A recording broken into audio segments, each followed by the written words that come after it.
from last year anyway. So I hope everything works out. So this time I'd like to introduce Coach McGovern. If you don't mind, I'll take the mic and go from there, Coach. Thank you. How's everybody doing? My name is Bill McGovern. I'm the defense coordinator for UCLA. And obviously I speak for all of us at UCLA how excited we are to be down here playing a tough team like Pittsburgh. So we're excited to get after them, and I'm sure they're excited to get after us too. So we're looking forward to a hard-fought game, on Friday. So it should be a lot of fun. Coach, can you go ahead and talk about the arrival and how it's been starting off for you this week? I know we can see things a little different here in El Paso. What's it been like to start the week? It's been great. Obviously, the weather's great. We had a good. We practiced at UCLA yesterday morning, and then we flew down. And we got here last night, and it was seemed like a lot of our people had a good time last night. They enjoyed the things going on last night very well. But and then today we just finished our practice down here. I thought the kids had good energy, got after it, chased it around. And it's one of those things, as you guys all know, when you're doing bowl games, there's guys that are going to play, there are guys that aren't going to play. But you can't worry about those. You got to worry about the guys that are going to be on the field. And that's what we're excited about, and I'm sure Pittsburgh's excited about, is getting the guys out on the field ready to play. And those guys are, right now, our guys had a good practice today, so that was a good start. Speaking of, how do you prepare for a team do you kind of not know what you're going to get with Pitt in terms of all their opt-outs, and how do you kind of prepare for that? Well, I think you kind of look at their history and what they've done. Frank Signetti is their offensive coordinator. I worked with Frank at the Giants. We were together there. But you basically go back, you look through the things. I don't think anybody's going to go and drastically change a lot of things, in a week or two. You're trying to find out what your young guys are capable of. And that's really what you're looking at. Like when people come to a bowl game and some people decide to opt out, it gives other people opportunity. And that's what we're looking for from our guys, and I'm sure that's what Pittsburgh is looking for from their guys, is they're going to get an opportunity to prove themselves on the field. Dorian available for the game. It's a lot for UCLA. You finish with the quarterback, starting quarterback all season. With DTR? Yeah, DTR, obviously he's been great. He had a tremendous year. We're looking forward to him, playing in the game. He's excited about it. He's been running around. He was throwing passes today, everything. But we're excited to have him back out on the field again one more time. Coach, first of all, welcome back. It's been a while since seeing you. Good to see you again. Thank you. Can you, it's no secret you've been away. Can you talk about what happened in the road to recovery and coming back? I had some health problems. I'm not going to talk about any of my health problems. It was something we dealt with as a family, and it's been good, but I'm not going to talk about any health problems. I'm thrilled to be back, and honestly, one of the things that gave me the most energy was being back around the kids and being back in the offices and working and trying to game plan and do all those things. I thought it was really exciting just to be out with the guys running around, doing everything, and we're talking about different things, different ways, but I can't thank the people with all the support I got from it. But it was something that it's something that happens, and we moved along. What was it like watching games when you couldn't be part of it? How hard was that? Not good. When you coach for 37 years and you all of a sudden you can't you think you have a headset on at home, but you don't. You just might be yelling at somebody in your house rather than somebody on the other end of the line. But it was. Everything's been good, and I'm very thankful for the support that I got. So do you expect to be back next season as well? Absolutely. Sir, I always wanted to ask somebody with authority. I don't like it. What do you think about the transfer portal?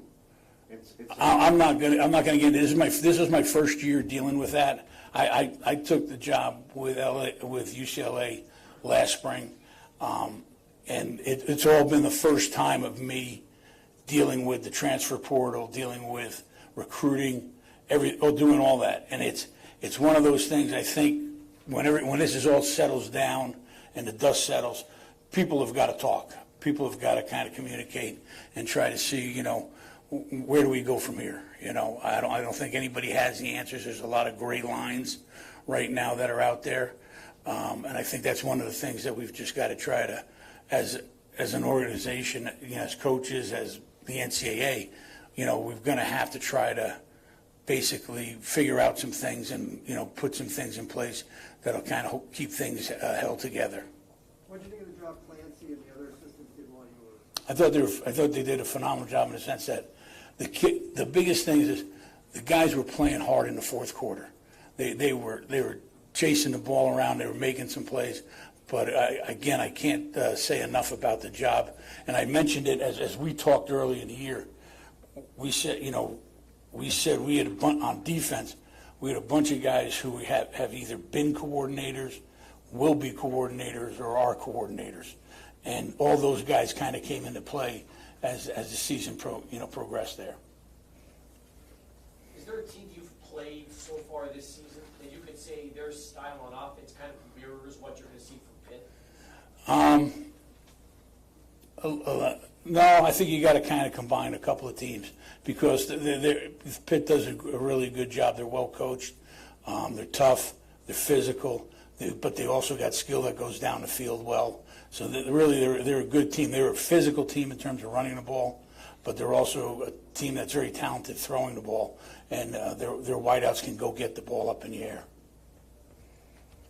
What are some other challenges that Pitt does well that you guys got to come back with? Well, I think all along that line, like they do a good job of mixing and matching.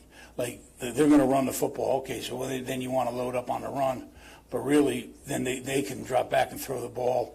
They can run the mid-range, routes on you, but they've got a couple of deep threats that can get you deep, and they've got good ball skills, so they can go get it.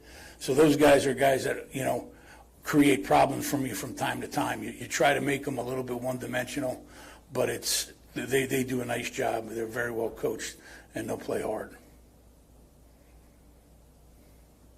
Any other questions?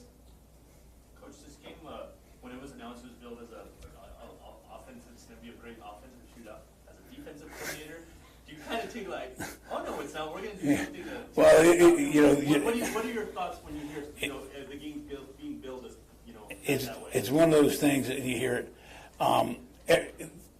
In all sports, they're trying to push offense in all the sports. I mean, in an NBA basketball game, they scored 91 points in the first half. Same thing on. It's becoming. People are more excited to see touchdowns than third down stops. And it's one of those things. It's a challenge to our kids. It's a challenge, I'm sure, to the Pittsburgh kids that they're going to try to play hard too. Everybody wants to play well on defense. And I think that's what makes it such a great team game.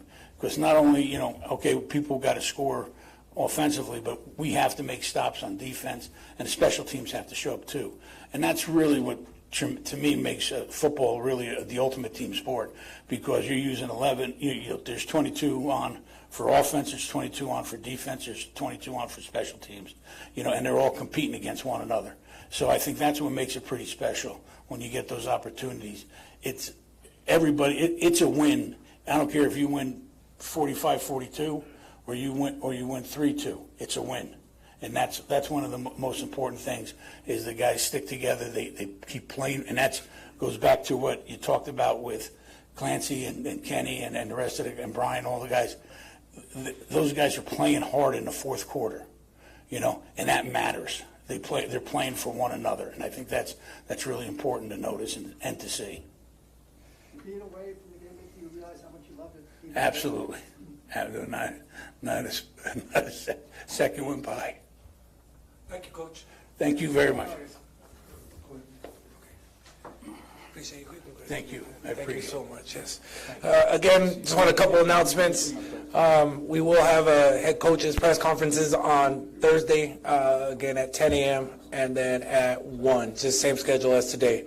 Okay, so make sure you note that. Also, if you haven't got your credentials, they are available next door, and there's plenty of food for all you media people to eat. I'm going to ask Bernie to stick around. Does anybody have any questions for Bernie Olivas on anything relating to the Sun Bowl? Right now, it would be a good time to ask. You got one question? Go ahead. Bernie, how's Phil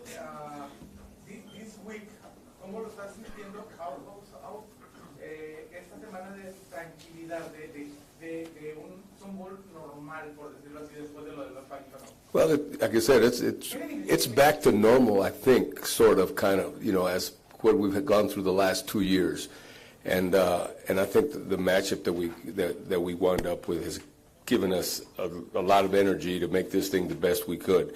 Looks like the weather's going to hold up. Both schools, both coaches are awesome to deal with. It's been a pleasure to do the normal things that we used to do back before 20. So we're looking forward to it, looking for a great game. Like Coach says, we always everybody wants a lot of points scored. That's what people come to see.